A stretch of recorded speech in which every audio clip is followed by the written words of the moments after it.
Ya, Assalamualaikum warahmatullahi wabarakatuh. Perkenalkan nama saya Andri Trihartanto.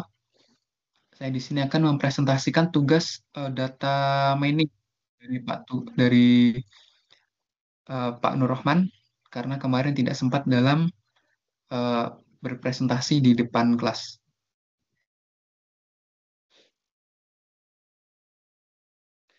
Jadi yang pertama adalah kita muat datasetnya dan kita hubungkan Google Colab kita dengan Drive yang kita miliki. Karena data yang akan kita cek ini atau kita olah, kita simpan dalam Drive. Setelah itu, untuk membaca datanya, karena datanya berupa Excel, kita import beberapa library, yaitu Pandas, Cibron, Matplotlib. Ini untuk fitur-fitur atau tools-nya yang akan kita panggil. Nah, setelah itu kita eh, copy atau kita masukkan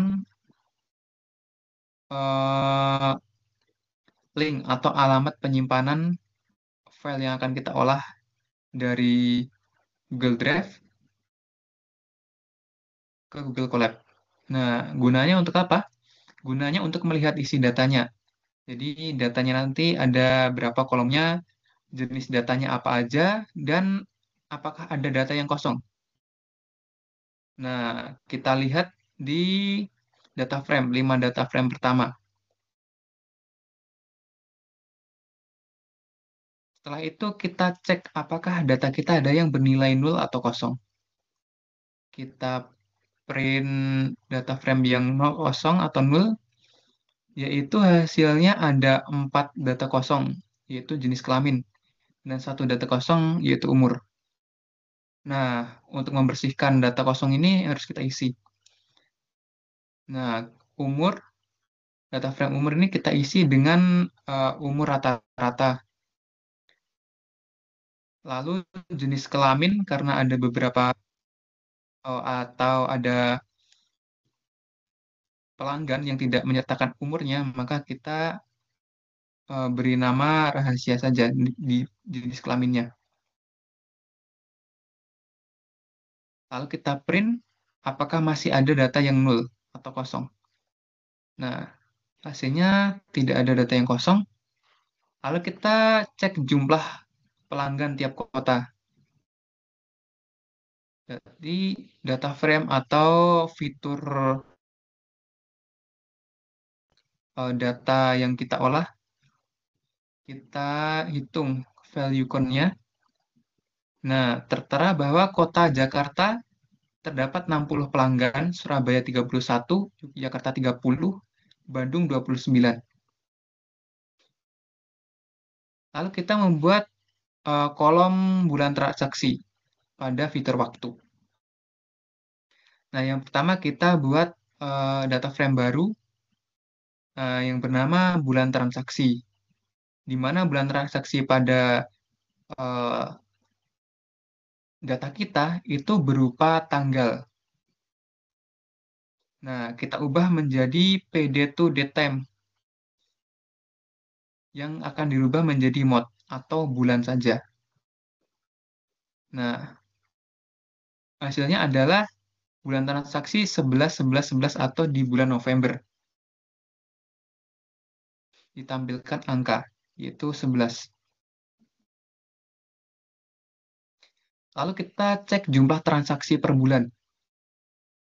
Nah, ini adalah pengecekan data dari eh, jumlah transaksi paling banyak di tiap bulannya. Dengan pelabelan X itu adalah label bulan, yaitu yang horizontal.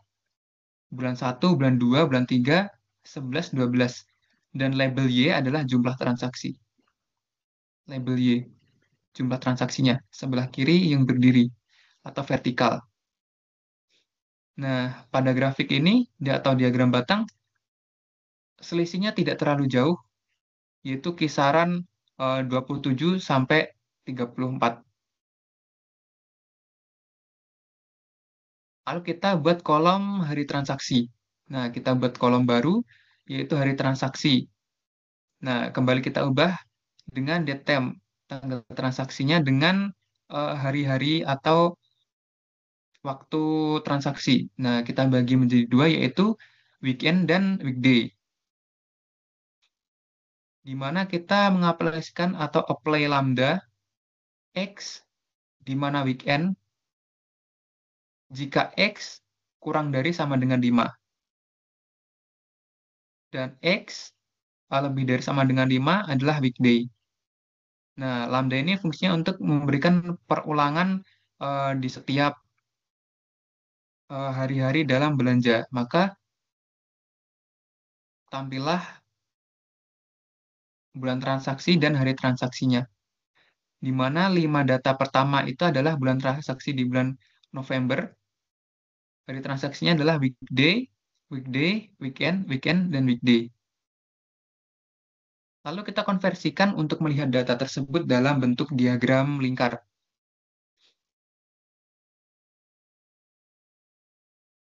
Kita tampilkan dalam bentuk presentase atau autopack. Maka distribusi transaksi berdasarkan hari diperoleh 28,7% pada hari weekend atau libur Sabtu Minggu, dan 71,3% yaitu di hari kerja atau weekday. Lalu kita buat kolom musim promosi, di mana kita mengaplikasikan promotion mapping, di mana kita melabeli hari-hari nasional atau hari-hari istimewa pada bulan. Misalkan pada bulan 1, biasanya terdapat uh, bulan promosi yaitu New Year. Lalu di bulan 2, Chinese New Year. Atau bisa juga di bulan 10, 10.10, bulan 11, 11.11, bulan 12, 12.12. Dan untuk bulan-bulan yang tidak ada hari spesial atau tanggal promosi, kita labeli reguler. Maka diperoleh hasil seperti ini. Hari transaksinya adalah weekday, musim promosinya 11.11. Lalu transaksi kedua, weekday juga, musim promosi 11.11. Begitu juga di bawahnya. Kenapa musim promosi ini 11.11 semua? Karena bulan transaksinya berada di bulan 11, di mana bulan 11 adalah musim promosi 11.11. Sesuai dengan uh, promotion mapping yang telah kita buat tadi. Nah, sekarang kita munculkan jumlah transaksi per musim promosi. Kita tampilkan diagram batang horizontal, di mana kita menggunakan grup B. Grup B ini untuk mengelompokkan berdasarkan berapa jumlah pembelian dalam masing-masing musim promosi. Dapat dilihat bahwa pada musim promosi 12.12 yaitu menyentuh angka paling jauh pada warna orange, balok warna orange. Lalu kita buat kolom kategori umur dalam fitur demografi, di mana kita kategorikan uh, umur pelanggan, yaitu dengan bins atau pengkategorian 0, 11, 17, 30, 100, di mana pelabelannya adalah anak-anak, remaja, dewasa, dan tua. Nah, jadi untuk usia 0 sampai 10 itu anak-anak, 10 sampai 16 itu remaja, 17 sampai 29 dewasa, dan 30 sampai 100 itu terbilang tua. Maka tampilannya hasil akhirnya seperti ini. Di mana transaksi pada bulan November pada hari weekday atau hari kerja musim promosi 11T11 kategori umur atau usia pelanggan adalah dewasa. Berarti rentang usianya adalah 18 sampai 29. Lalu kita buat kolom kota besar dan kecil, di mana kota besarnya yang saya pilih adalah Jakarta, Surabaya, Bandung. Kita buat eh, kolom baru, kota besar dengan label atau nama urban. Nah, di mana kita apply di setiap kota-kotanya. Apakah di setiap kota menggunakan logika X, di X? Ya, jika X ini kota besar, dan else jika tidak. Nah, Lambda ini untuk melakukan perulangan di setiap kota-kotanya. Kita cek Jakarta, Surabaya, Bandung, dan juga Yogyakarta. Maka hasilnya adalah transaksi pada bulan 11 pada weekday promosi 11T11 kategori kategori umurnya dewasa dan berada di kota besar. Urbannya tertera ya. Nah, fungsi apply ini digunakan untuk menerapkan fungsi lambdanya tadi ke setiap nilai dalam kolom kota. Jadi, nilai X dalam kota ini ada di kota besar. Maka hasilnya ya. Jika tidak ada, maka hasilnya tidak.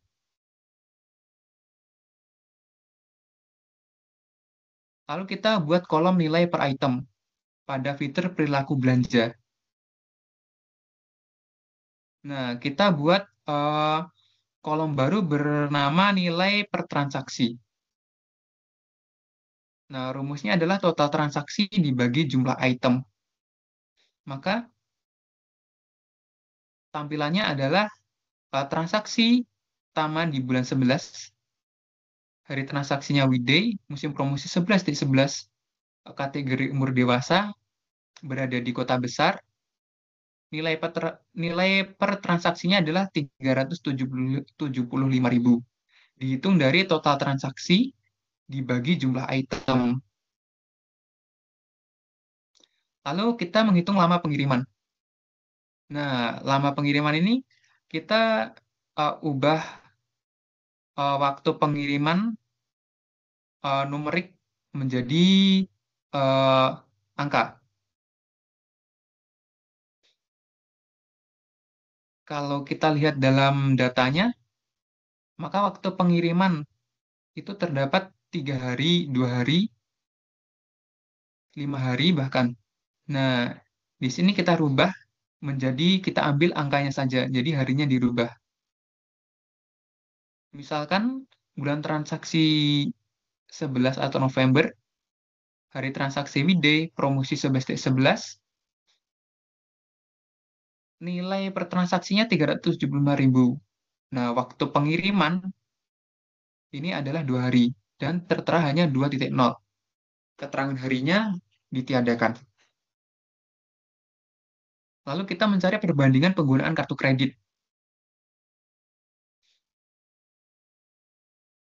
Nah, kita buat kolom baru bernama pengguna kartu kredit. Kita cek metode pembayaran apakah menggunakan kontan, atau kartu kredit. Dengan eh, jika menggunakan kartu kredit adalah true dan jika kontan adalah false. Lalu kita tampilkan dalam diagram lingkar dengan presentase 40% distribusi transaksi berdasarkan hari itu adalah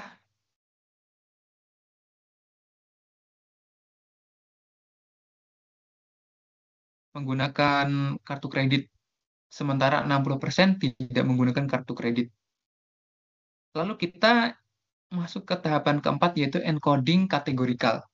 Dengan metode one-hot encoding, ini tujuannya untuk agar kolom tipe kategori berupa teks berubah menjadi bentuk angka, true false atau 1 0 agar bisa diproses oleh model.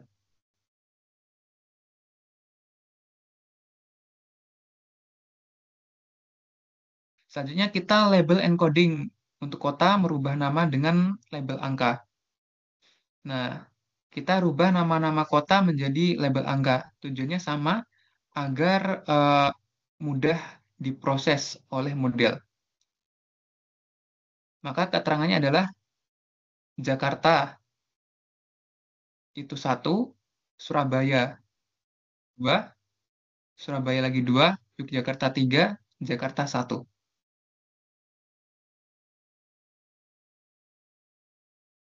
Lalu tahapan kelima adalah diskretisasi. Nah, diskretisasi umur menjadi pengelompokan umur. Nah, beberapa kategori usianya adalah seperti usia muda, usia sedang, dan usia tua. Nah, tujuannya ini untuk membagi kolom umur agar mudah dipahami. Nah, di mana pembagiannya adalah 0, 25, 50, 100. Label usianya adalah usia muda, usia sedang, lalu usia tua. Di mana usia muda itu rentangnya adalah 0 sampai 24, usia sedang adalah 25 sampai 50, sedang usia 50 sampai 100 tergolong usia tua. Maka tampilannya adalah bulan transaksi 11, hari transaksi weekday, musim promosi 11/11, kategorinya usia sedang, dan berada di kota besar. Keterangannya iya.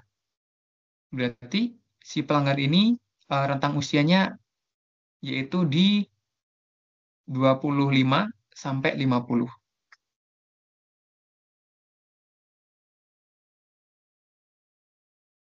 Lalu kita diskretisasi total transaksi menjadi kelas. Nah, di mana kita menampilkan berapa jumlah transaksi, lalu berapa jumlah transaksi terbesar, terkecil, hingga rata-rata. Maka tampilannya adalah kon 150, di mana total transaksi yang ada di data kita adalah 150 transaksi. Dengan rata-rata transaksi adalah Rp888.200. Dengan transaksi paling kecil yaitu 30.000 dan transaksi terbesar adalah 2.500.000. Sedangkan untuk transaksi bernominal 1.125.000 berada di kisaran 75% dari keseluruhan transaksi. Nah, selanjutnya kita uh, kategorikan lagi nominal transaksi apakah berada di rentang rendah, sedang, atau tinggi. Yaitu dengan pembagiannya 30.000, 162.500, 1.125.000, 2.500.000. Labelnya adalah rendah, sedang, dan tinggi. Di mana pembelanja dengan total 30.000 termasuk rendah. 162.500 sampai 1.225.000 adalah sedang, dan 252.500.000 tergolong tinggi.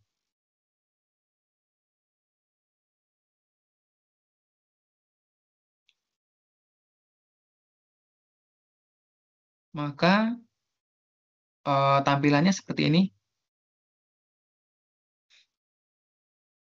Customer atau pembelanja dari kota Jakarta dengan total transaksi atau kelas total transaksinya adalah sedang. Nah, sedang ini berarti di kisaran 1.625.000 sampai 1 juta, saya ulangi, di kisaran sedang yaitu 162.500 atau sampai 1.125.000. Selanjutnya untuk mengetahui jumlah pengelompokan nominal beli, ini untuk melihat eh, berapa presentase pembeli dengan transaksi nominal rendah, sedang, atau tinggi. Yaitu hitungan value count-nya dengan kelas total transaksi sedang, yaitu ada 73 pelanggan atau pembeli. Yaitu sedang berarti di antara kisaran 162.500 sampai 1.125.000. Lalu kelas transaksi rendah ada 38 pembeli. Kelas total transaksi tinggi ada 5 orang pembeli, yaitu di kisaran 1.125.000 sampai 2.500.000.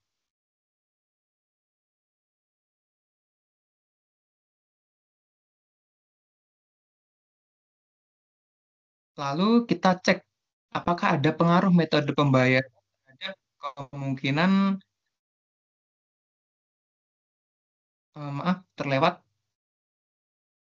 Lalu kita masuk dalam 3 soal terakhir. Yang pertama adalah apakah metode pembayaran berpengaruh terhadap kemungkinan beli lagi. Nah, di sini data frame metode pembayaran dan akan beli lagi kita hitung value-nya. Di mana metode pembayaran COD terdapat 30 pembeli yang cenderung tidak akan beli lagi. Lalu 30 lainnya cenderung akan beli lagi. Sementara metode pembayaran kartu kredit terdapat 30 orang atau 30 pembeli cenderung tidak beli lagi. Lalu 30 yang lainnya dengan kartu kredit cenderung melakukan pembelian lagi. Sementara customer yang melakukan pembayaran dengan transfer bank memiliki keunikan yang lain, yaitu dengan total 30 eh, pembeli menunjukkan angka beli lagi.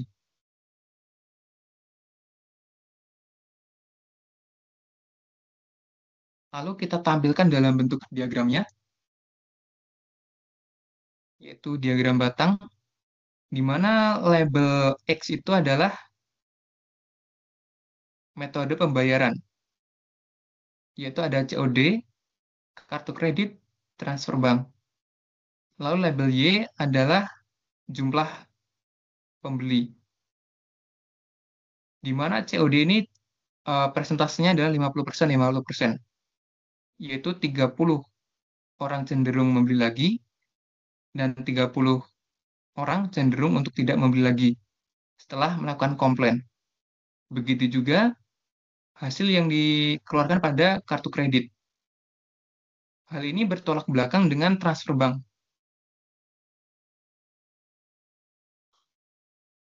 Dari total 30 orang yang melakukan transaksi menggunakan transfer bank, mereka menunjukkan kecenderungan untuk melakukan beli lagi.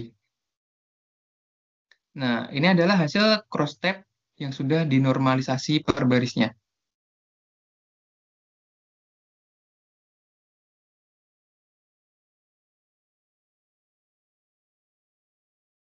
Di mana COD, presentasi atau pengaruh metode pembayaran terhadap kemungkinan beli lagi adalah 0,50 dan tidak beli lagi 0,50 juga. Kartu kredit 0,50 dan tidak beli lagi 0,50. Transfer bank tidak beli lagi 0,00, beli lagi 1,00, atau semua pelanggan yang melakukan transfer bank cenderung untuk beli lagi. Lalu soal yang kedua, apakah pelanggan yang pernah komplain cenderung tidak membeli lagi? Nah, hitungannya adalah seperti ini.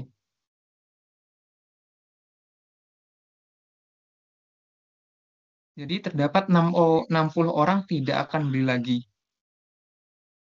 Ini berdasarkan pelanggan yang tidak pernah komplain. 60 orang tidak akan beli lagi, 30 orang akan beli lagi. Jadi 90 orang total yang pernah belanja, hanya 33% yang akan beli lagi. Lalu pelanggan yang pernah komplain, 60 orang akan beli lagi.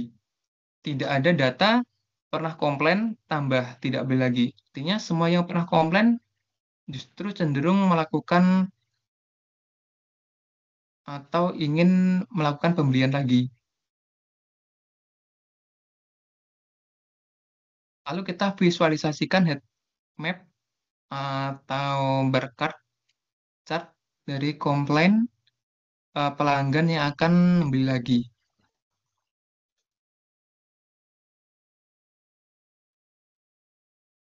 Di mana label Y itu adalah jumlahnya,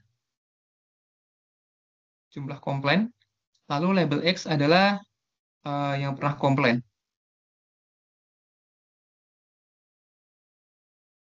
Warna biru ini tidak beli lagi dan warna orange adalah cenderung beli lagi. Nah, presentasinya adalah seperti ini.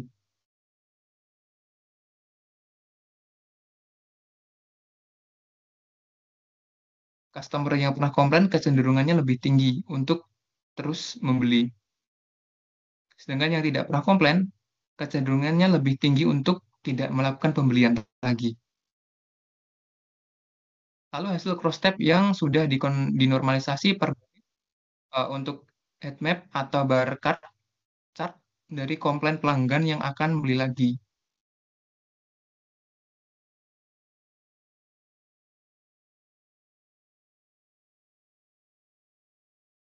Jadi, keterangannya yang akan beli lagi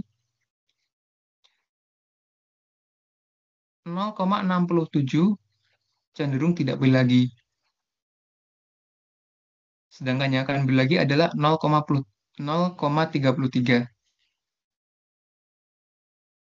Ini adalah data yang tidak pernah melakukan komplain. Sementara data yang pernah komplain menunjukkan 0,00 tidak pernah beli lagi, lalu 1,00 beli lagi.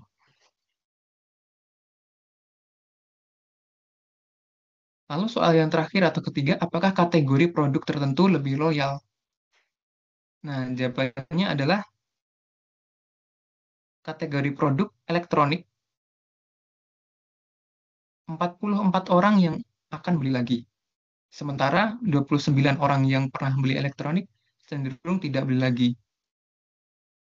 Sedangkan pada produk fashion, 29 orang yang pernah beli cenderung beli lagi. Dan 20 orang yang pernah beli tidak beli lagi. Buku. Pada produk buku, terdapat 17 customer yang melakukan beli lagi dan 11 tidak melakukan pembelian lagi.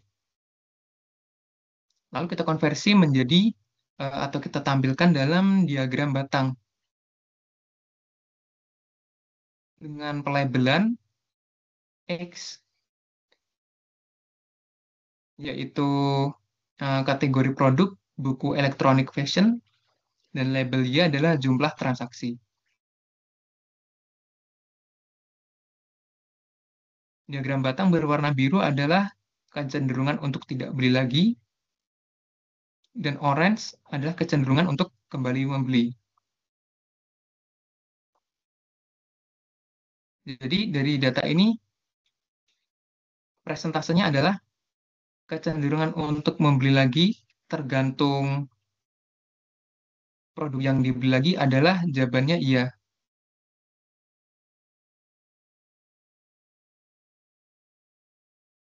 Lalu yang terakhir kita cross tab lagi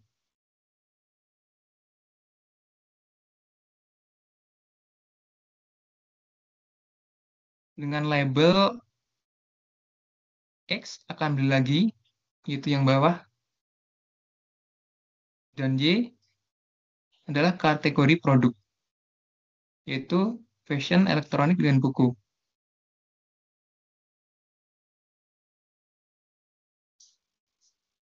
Untuk fashion, terlihat bahwa angkanya lebih cenderungan untuk beli lagi. Lalu, elektronik, angkanya juga lebih tinggi kecenderungan untuk kembali membeli. Buku juga menunjukkan angka yang seperti itu. Kecenderungan untuk membeli lagi lebih tinggi,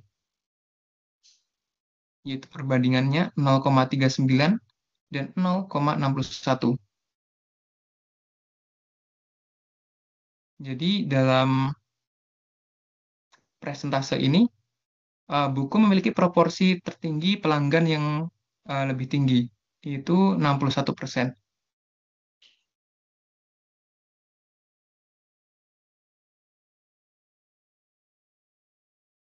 Terima kasih, itu saja yang bisa saya presentasikan.